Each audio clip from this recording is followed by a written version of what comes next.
there's no leadership. Usually when you have a student movement or any movement, there's a leader, there's a sub-leader, they have an instruction. There are no instructions. On the day when one of them got shot, and it was all over the television, then being shot, and he's falling, and his friends holding him, the whole country changed completely. Now this time it's not only the young people coming forward, their parents have started coming because they cannot stop their young people inside the home. They're going, so since they cannot stop, the parents have started going with them. So it became a people's movement, joining with everybody. So hundreds of thousands of people moving into the direction of the residence of the Prime Minister.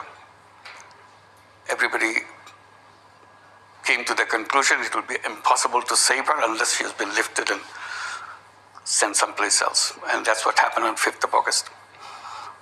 It's a unique experience. That's why I was trying to give you a little explanation. You hear about revolutions, you hear about uprisings, rebellions.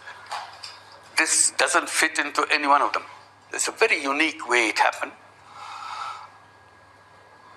And the uniqueness comes from the way young people responded to a situation that was happening in Bangladesh.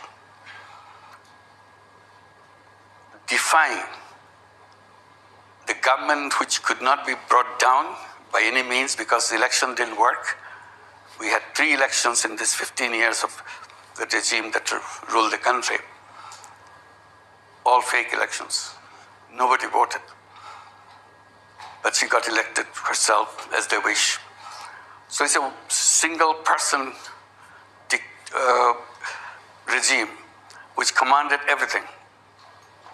And that's what made all the people and the students furious. And spontaneously they responded to the situation. When the Prime Minister fled, government fell, they don't know what to do with it. They had no plan. What do you do? So they are kind of wondering what should be the next. Everybody said, we need a government. So how do we do the government? So they are looking forward to each other, but how do we do a government? So one of the idea that I should be invited. I was not in the country at that time. I was in Paris, involved with the Paris Olympic, because another one of my pet subjects, social business. Yeah. I was designing Paris Olympic as a social business. It's called Social Olympic. So lots of ingredients of ideas that I had integrated into that Olympic. So I was very busy with that, seeing how it resulted after months of planning. I was in Paris. Somebody called me up from home, and I was watching the development in Bangladesh and feeling very strongly about what is happening. So they invited me to come and form a government. What is that? No. So my first response was, no, sorry, thank you. But they will not give up. And finally, I said, take time, find it, see people around. I'm sure you'll find lots of options for you. And we agreed on 24 hours, next 24 hours that they will try, but if they can't find, they will come back to me. They called me back again, 24 hours later. No, we didn't find any options, so you are the one. So that's how I got involved here. That's why I'm here. So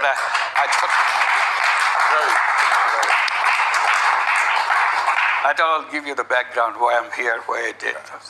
So you came into government, and normally when you have a new government, there's an elaborated governmental plan, but what you are doing is mainly based on 3 visions, because you want to achieve a situation where you can have elections, and the 3 visions are 0 poverty, 0 unemployment, and 0 net carbon emissions.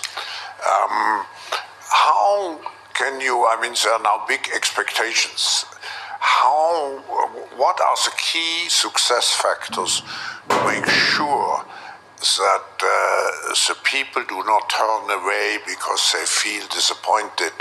How do you keep this motivation alive to form in Bangladesh a new inclusive democratic system? Let me clarify a little bit. What you said about the 3 zeros, that's me as a person. And that's what I devoted my life, trying to encourage people to think in those terms and see the logic behind it and see action. It kind of encourages you into action to make it happen, a world of 3 zeros.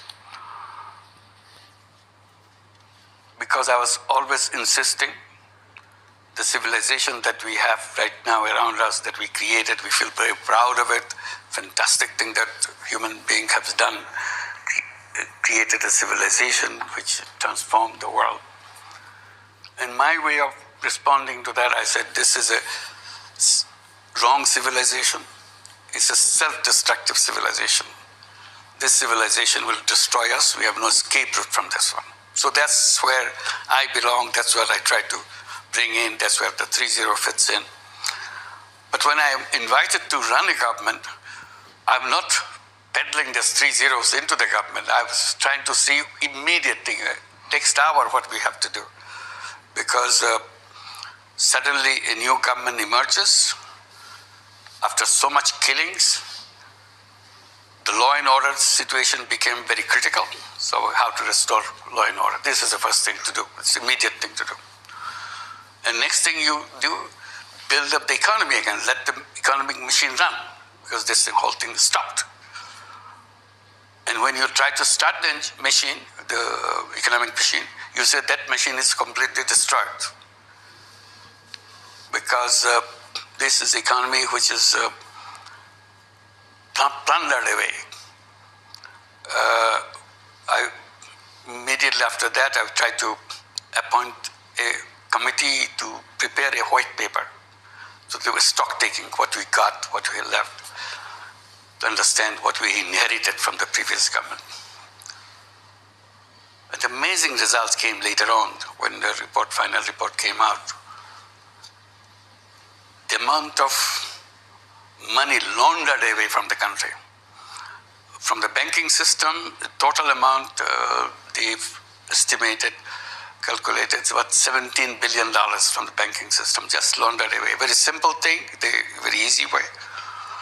I think this should be recorded someplace, studied how governments can do that kind of plundering, highway robbery, sitting in the government, running the machine, and still claiming to be a civilized society.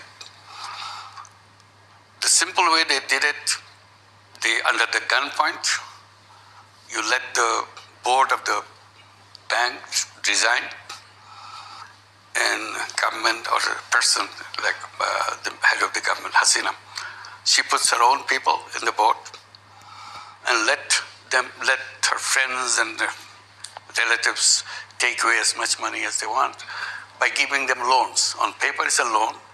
Actually, these loans will never expected to be paid back. So you are literally robbing the whole bank. And that's how the money has been plundered. And if you look at the whole economy, the estimate came $16 billion per year over 15 years. Per year, $16 billion has been shifted away by over-invoicing, under-invoicing, and by illegal channels take the money away. So you have an economy, as I was trying to describe, it's like suddenly you have a tornado, everything goes berserk, and you start wondering how do you start all over again. So the economy that we inherited was a kind of after that tornado of the economy. How do you start that? So that became our immediate thing, to how to put order in the economy.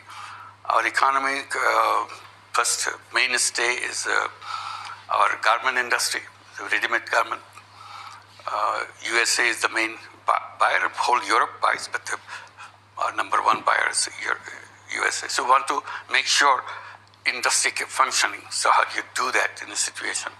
So our aim is to make sure that our exports, our businesses started taking place and so on. So how to restore the banking system, how to restore foreign exchange, how to restore the reserves, all these issues immediately engulfed into that. And luckily for us, in all things happening, tremendous amount of support from the people because of the terrible things that they experienced before. Many people disappeared, just not that shot the people, young people on the street. Throughout the 15 or 16 years of their rule, millions of people were put in jail. And I was one of them, waiting to be in jail. While I was in Paris, my friends and my family from Bangladesh saying, don't come back, the situation is bad. As soon as you come, you'll be in jail. So stay there. So that's the instruction I'm getting. While I'm coming here, I was appearing in courts. I have 190 cases against me. You can hardly move in India because some cases I have to appear in some courts. So this is a thing for me. And similar to me, millions of people were in jail on unspecified allegations against them, particularly if you belong to any political party which is against the regime. So that's a kind of environment you have to free those people who are in jail, how to do that, because there are cases, judicial system has to work. So those became our first priority to make that happen. Our main support is support coming from all directions from within the country. And we saw enormous amount of support internationally. Everywhere we went, there's an outpour of support for the people of Bangladesh and the uprising of the students, how to rebuild. The students were saying, we will have to build a new Bangladesh. They don't have to see anything connected with the old Bangladesh. So that's a big task for us. How do you define that new Bangladesh? How do you start that new Bangladesh? And we are committed to create that new Bangladesh. So case by case, you have to restore discipline of the government and the restoration of the bureaucracy, which was serving the previous government. So suddenly they are asked to do something different, which they never had. Experience of following the rules and procedures. They get an order, they carry it out, that's all they know. An order comes from one single source.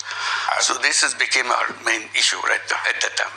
And if I understand, the way you are doing it is you have created commissions. Yes. I think quite a number of those. And those commissions, I think it's important to highlight, are composed as much as possible in a multi-stakeholder way, so that the whole population is integrated in designing the new Bangladesh. Could you tell us a little bit more about those commissions and how it functions? The demands from the movement came that we don't want to go back to the old Bangladesh, so we have to build a new Bangladesh. So how do you do that? Where do you begin? Everything collapsed. So one first decision we took on every single item will create a commission, a reform commission. So you have a reform commission for constitution. They say we don't need that old constitution. We build a new constitution. So how do you start? Where do you start to build a new constitution? So we had the reform of the constitution. Then you have the election procedure. You have election without vote. We don't want to go back to that kind of tradition of election having no votes, nobody to vote. With the 16 years of term that the old regime was running the country, we had 3 elections, no vote. And then the young people are coming at the voting age. For the first time they become voters. Every year they're becoming voters. All these young people who became voters over these 16 years didn't have a chance to vote for the first time in their life. Older generation, probably in some past years they have voted, but this very unfortunate for this young generation, which is a very different young generation. Young generation is very integrated, very connected with the whole world. had no experience of that. So we want to undo that, how to create a mechanism so that everybody can vote freely, fairly, so that no interruptions, no threat to anybody to cast their vote freely. So that was a commission. Judiciary became a weapon in the hands of the government. They punish you, they hang you, not only punish you, they hang you. And many people were hanged during that period in the name of the justice. It's a fake justice. It was decided she should be hanged. She was hanged. Many people disappeared. Thousands of people disappeared. People don't know where they are. When the uprising came, we're looking forward to see where they went. Some we found in a little space, lived for 7 years, 8 years, 10 years. No, they don't know whether it's a day or night, it's a dark room. They're fed, they just don't follow us. You have enough understanding and choices to make your own decisions. Make your decisions. So Bangladesh is just a spark coming to that. So Bangladesh should be studied. You know what, which bothers me? All these things happening, we're reading in the newspaper, we talk a little bit, stop there. We're not studying what happened in Bangladesh. Universities should be rushing there. What happened to the most powerful government of 16 years? Understand for a few minutes when these young people just got together. They didn't have a political philosophy. You'll be asking, are they leftist? Are they Islamist? Are they terrorist? It doesn't come into any category. You don't have a category for them. You see everybody there. All the citizens, all the young people of Bangladesh got together, irrespective of their age. A 12-year-old young person writing a letter which mother was crying and reading to the public after all this happened. I never get him back, she was saying. She wrote me this letter, Mom, you always protected me so that I don't go and join the protest march. And I was sitting at home and raging, very angry that I cannot go. Today, I'm going. I'm saying goodbye to you. I don't know whether I'll come back. If I don't come back, please forgive me. My friends are there. They are brave friends. I'm a brave person too. Chooses which one order she take to prepare food for her friends or friends of other families and deliver it and make money. She has 4 children of her own. That's it. It's just a family. Go to remote village, somebody is selling saris on the Facebook. Nobody, she doesn't know that this kind of business that somebody is doing. She's just figured out she can sell these few saris and then expand. So these are the talent of these young people. Job doesn't fit them. But that I keep praying, and Bangladesh gives a very powerful case to show how it can be done, what to be done. So that should be studied and seen. What is happening, what is waiting for us. That's the most important thing for all of us to learn from experience that we have gone through.